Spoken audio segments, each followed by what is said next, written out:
To Be of Use by Marge Percy. I want to be with people who submerge in the task, who go into the fields to harvest and work in a row and pass the bags along, who stand in the line and haul in their places, who are not parlor generals and field deserters, but move in a common rhythm when the food must come in or the fire be put out. The work of the world is common as mud. Botched, it smears the hands, crumbles in dust. But the thing worth doing, well done, has a shape that satisfies, clean and evident. Greek amphoras for wine or oil, Hopi vases that held corn, are put in museums, but you know they were made to be used. The pitcher cries for water to carry, and a person for work that is real.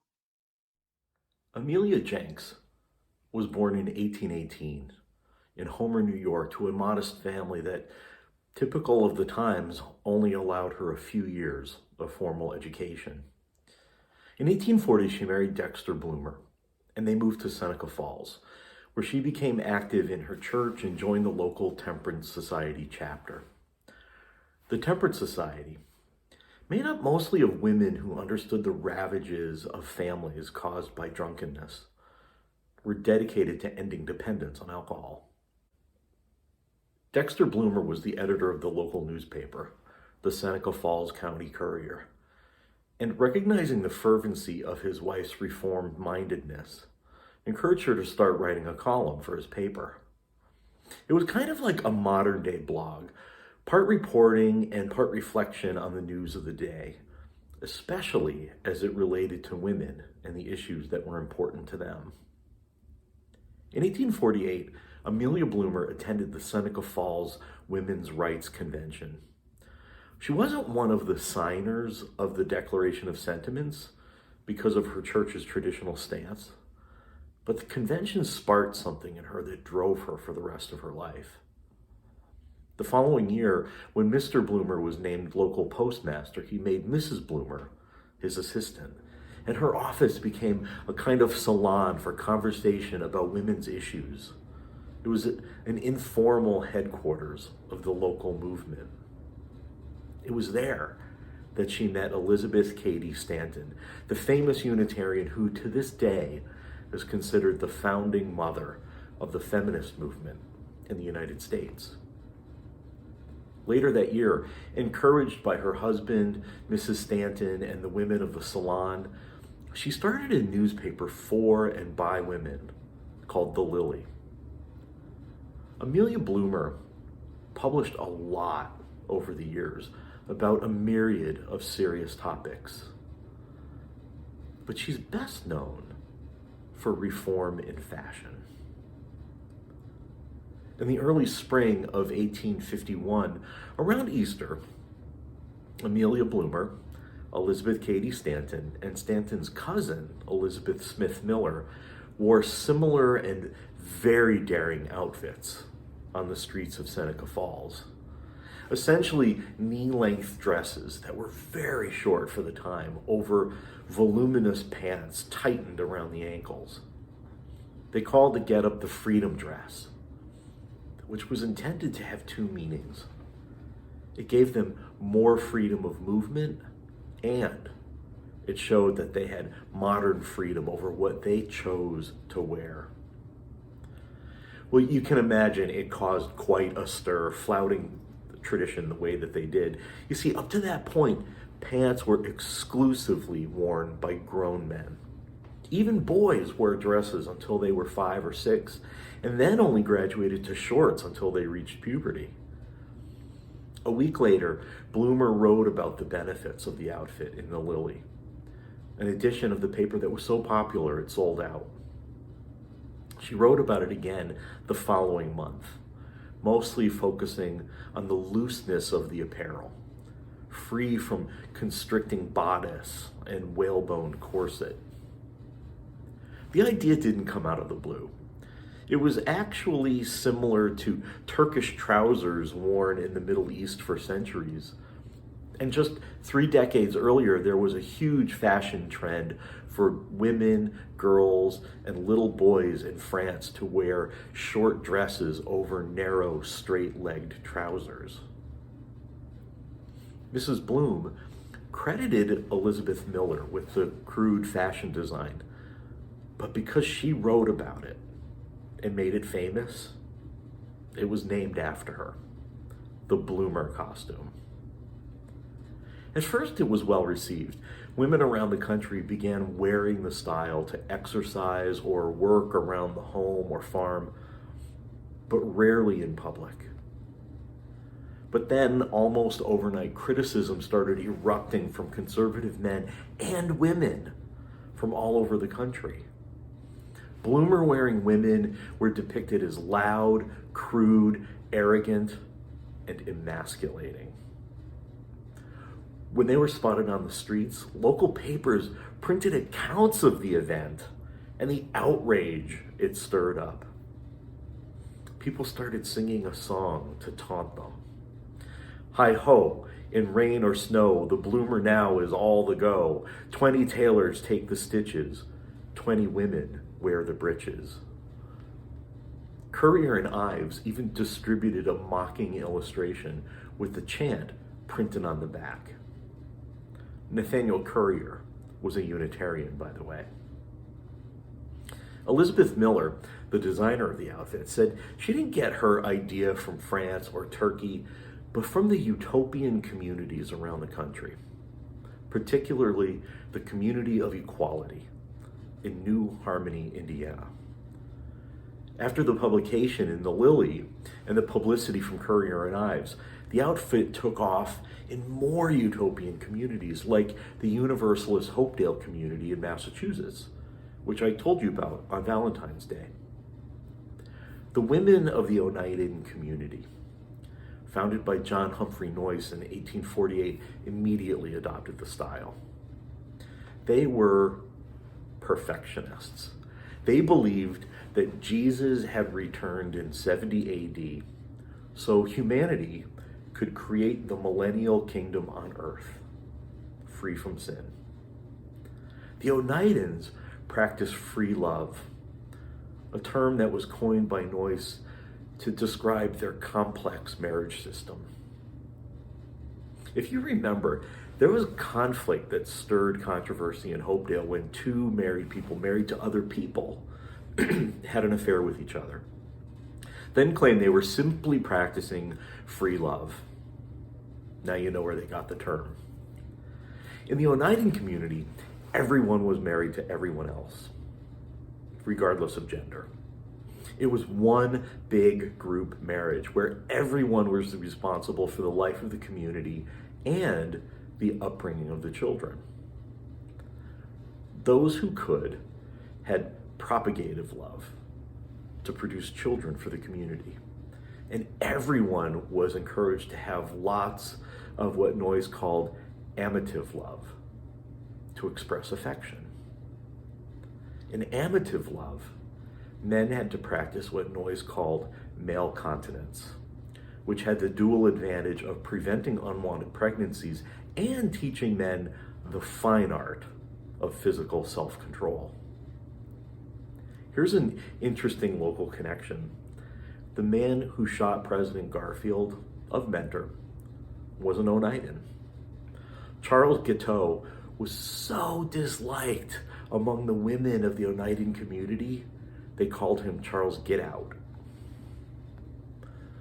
There was another group of bloomer-wearing utopians with local connections: polygamous Mormons.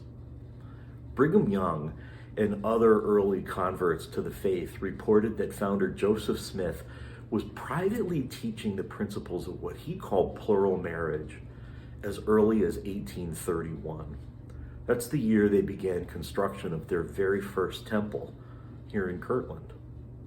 He was talking about polygamy quietly because their published doctrines and covenants, the written foundation of their faith, expressly forbade the practice. Smith said its time had not yet come, but as they planted new communities from Maine to Illinois, he was teaching the philosophy as ordained by God, quietly. After ongoing violent conflict with locals here, Smith and most of the community fled to Independence, Missouri in 1838. Then he moved to Nauvoo, Illinois a year later. Apparently, the time had come at that point for plural marriage. He married several young women in 1842 as the community in Maine also began the practice of plural marriage.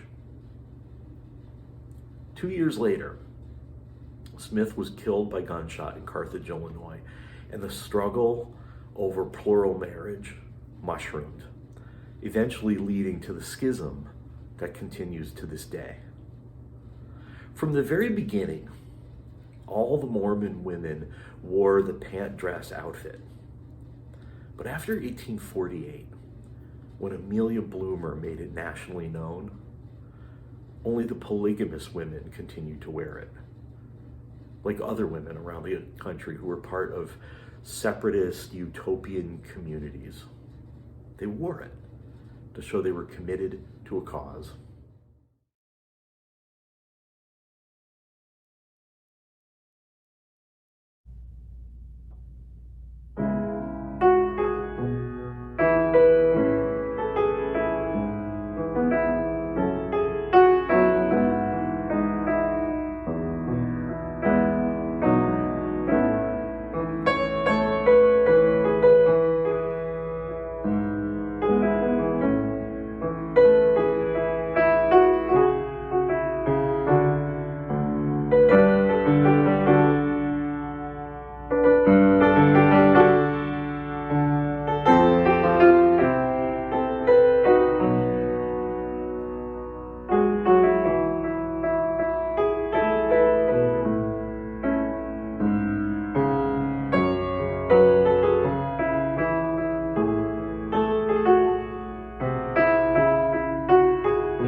Hi, I'm Jessie Jones. I'm a member of the Committee on Ministry and the Worship Arts Committee. Although I was dedicated in this community at Greystone in 1969, I didn't spend much time at church, this one or any other, during my childhood. When I was 10, my parents moved me from Hathaway Brown to Hawken, where a daily chapel was a long-standing tradition. Each morning, 4th to 8th grade students gathered in the school chapel and sang hymns and songs, read aloud prayers and responsive readings, and listened to brief reflections by teachers and students. I quickly loved the tradition. Other than being surprised and amused by the lyrics, which were sometimes angry or violent, like in Come Labor On or A Mighty Fortress Is Our God. In high school, I got to study abroad for 10th grade. Weston Burt School is located in the Cotswold region of England, about 100 miles west of London. A boarding school for girls located in the mansion of a 19th century lord, a mansion even more opulent than Downton Abbey.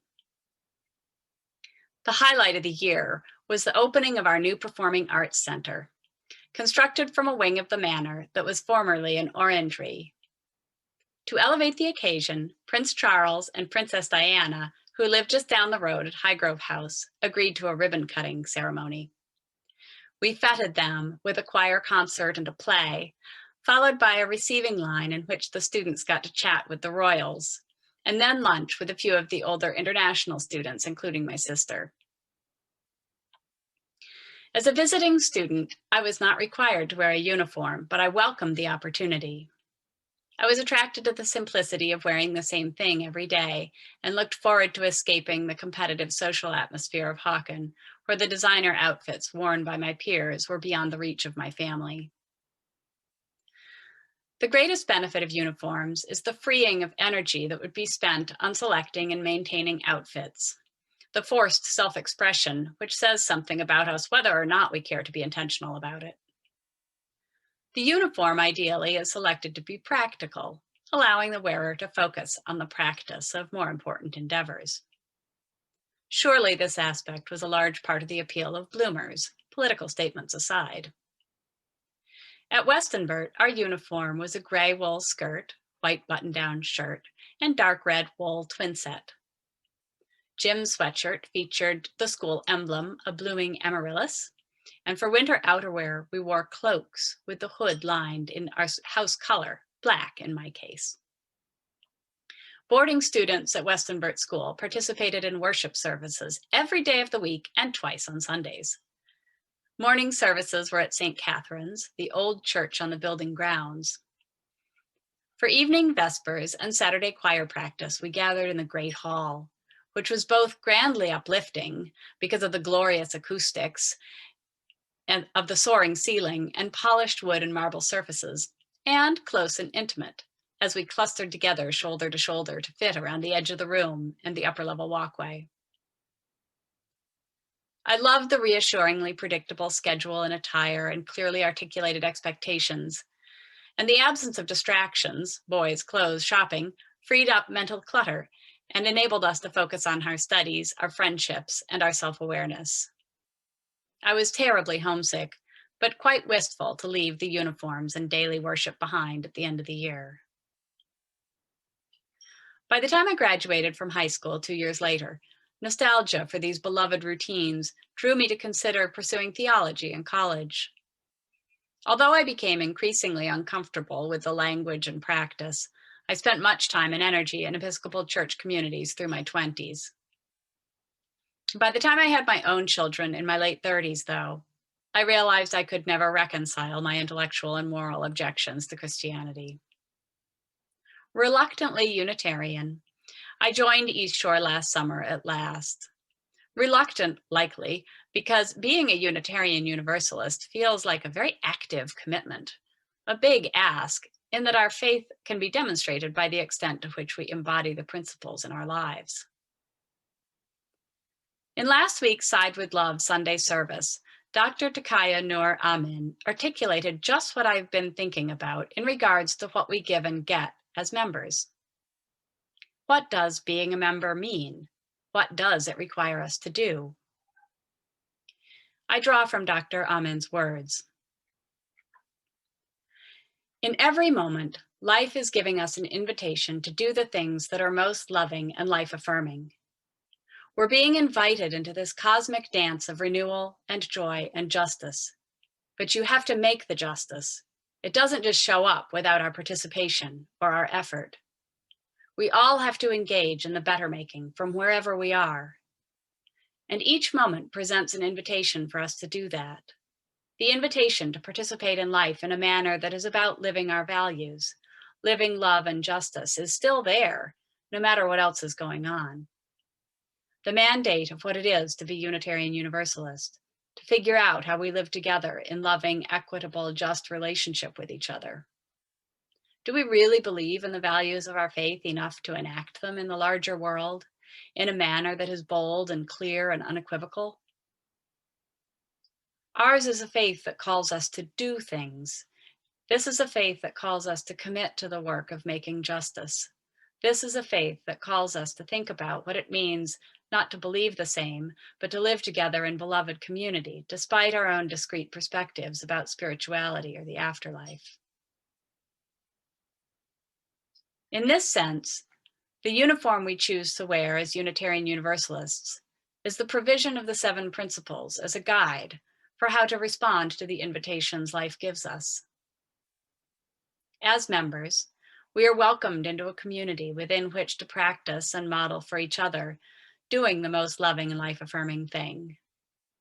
Perhaps the greatest reward for me is the sensation that comes from sharing moments of mindfulness or spirituality, the elevation of vibrational energy. In return, we of course pledge our financial support and commitment of time, but also we pledge our authenticity, our vulnerability, our trust. We engage in difficult work and conversations. We speak the truth. We agree to keep a safe space. We live up to our values. So it is with trepidation that I don the mantle of Unitarian Universalism, but it is with admiration and gratitude that I greet the opportunity to walk and work and worship with you. Thank you. Lenny Duncan has a great ability to wear 2 uniforms simultaneously to show the world who he is. The plugs in his earlobes and the baseball cap show where he's been, and the clerical collars show where he is and where he's going. He's a former drug dealer, sex worker, homeless queer teen, and felon who wrote a book called Dear Church, a love letter from a black preacher to the whitest denomination in the U.S. A couple of years ago, he was interviewing with a congregation in Vancouver, Washington, for a job he really wanted as their pastor. He asked the hiring team, "What would I have to do to get fired?" He wasn't trying to figure out how hard he could push the boundaries of propriety. He was trying to figure out what their limits were, how far they were willing to be taken, how committed they were to acting out the values of the Christianity they claimed. They hired him.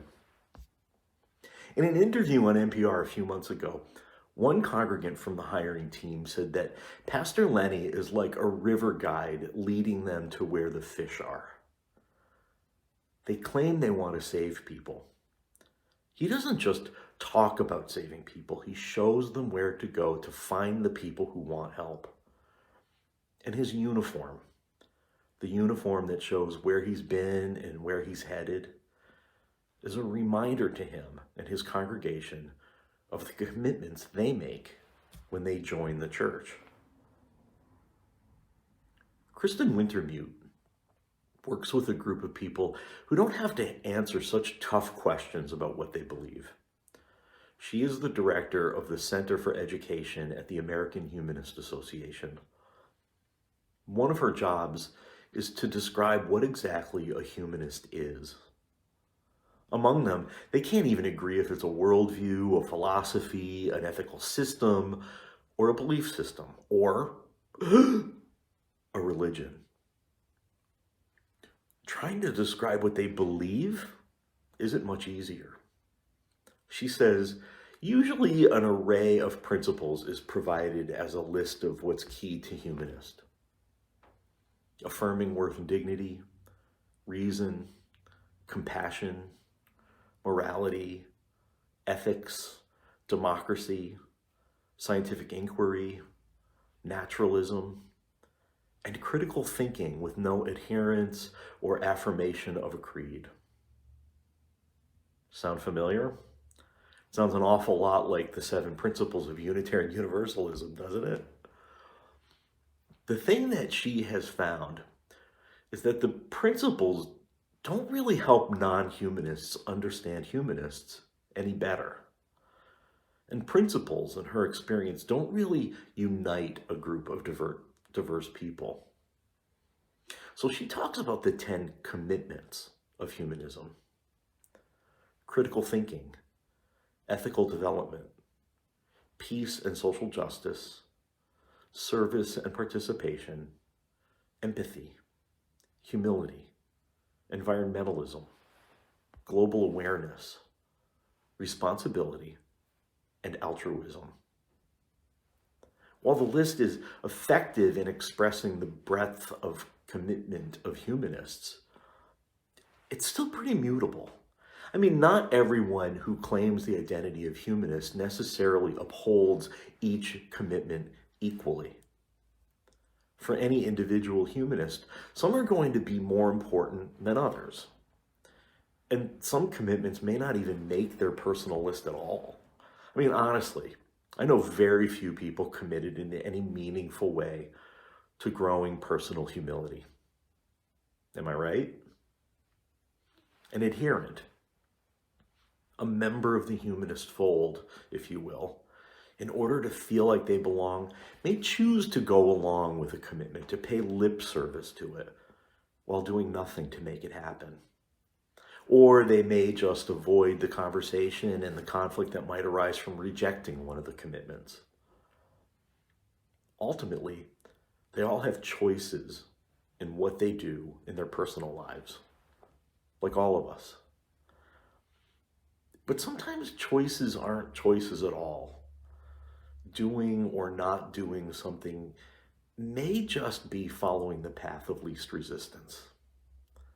With nobody to call you out on your commitments and to invite you along the way like Pastor Lenny does in Vancouver, you could easily get away with not walking the talk. Being a minister is a whole different level of commitment to the faith. And wearing that clerical collar, any liturgical garb for that matter, makes it impossible to go unnoticed. I've worn a clerical collar, a Roman collar. Some even call it a dog collar. I know. The first time I wore one was for an anti-war rally back in late 2001. I stepped out the door onto the sidewalk and immediately people were asking me to stop, to bless them, to pray for or with them, to listen to them, even to forgive and absolve them. At first, I felt like I didn't have the power to do any of that, not being a priest of their tradition. But then I realized I had the power. They were giving me the power to provide them what they needed. I also know that if I didn't behave in the way they expected a man in a clerical collar to behave, I'd have to pay the consequences. They'd be shouting up the street after me as I walked away. Now I know, simply putting on the outfit makes a bold statement to the world what I'm committed to. Journeying with those in need. And if I forget, I know someone will remind me fast. That's what I find so amazing about the utopian women who wore the bloomer costume of the 19th century. They chose, collectively, to wear clothes that would not only give them freedom of movement, but also to make them stand out and make a statement. The way Muslim, Amish and Mennonite, and Orthodox Jewish women and men, among others, stand out today. We who encounter them have a pretty good idea, hopefully, what their uniforms represent, the way we know what a police, military, or medical uniform represents. We know what standard to hold them to, their standards, even when we have no right to expect anything. As a Unitarian Universalist minister, I rarely have to encounter that scenario. Nobody ever says to me, "You are wearing the garb of a UU minister. Uphold my individual worth and dignity as you articulate my place in the interconnected web of all existence." It's never happened. But what if we had a uniform like that? A costume that would make a statement about our commitments? What if wearing our East Shore t-shirts or our yellow Siding with Love shirts made a clear statement about what non-UUs could expect from us? If my garb, my uniform, could convey one thing about me, I'd want it to be this: I love this faith enough to turn my world upside down in order to serve it. Enough to give as much as I can of my time, energy, and money. Enough to keep coming back even when we hit the rough patches of disagreement. Enough to figure out how to get up again and find my footing when it knocks me down. When you wear the East Shore t-shirt, the shirt that proclaims our mission in words and icons, what do you want the world to know about your commitments to this congregation, to this faith?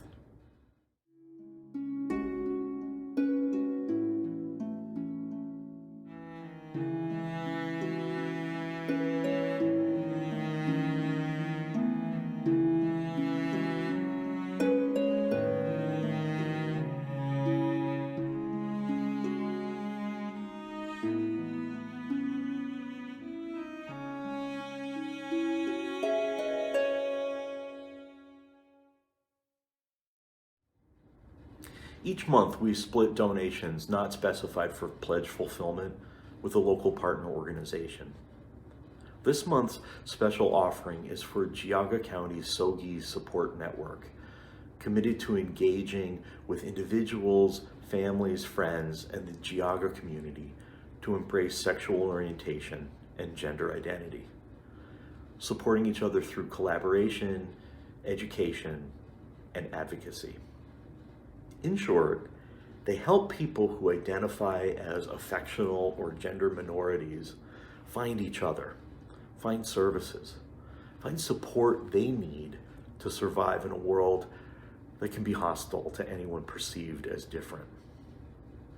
From what I can tell, their goal is to get us to all get over the labels we need to apply to each other and even ourselves, because the commitments we make to the people we love and to the communities we live in are so much more important than what any of us wears.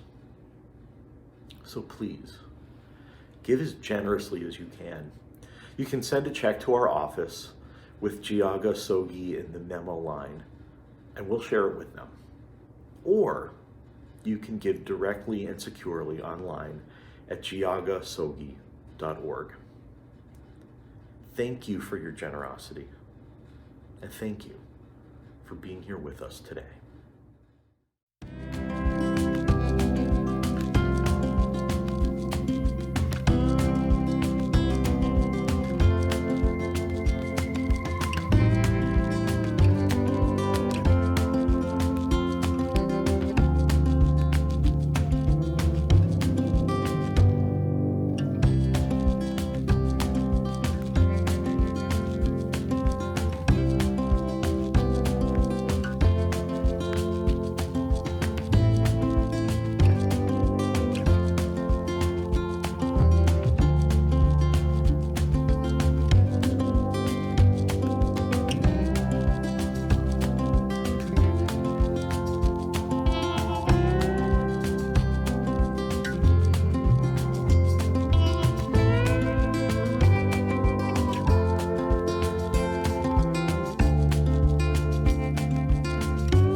May we work together to balance the scales of justice, to listen and act with compassion, to reveal our loving nature. May we walk together on the journey to equity, on the path of our growth, as we fail and forgive and give, and respond to life's invitations with presence, patience, and purpose, with truth and faith and love. We join hands in Unitarian Universalist fellowship, pledging ourselves to an individual religious freedom which transcends all creeds. Not to think alike, but to journey together.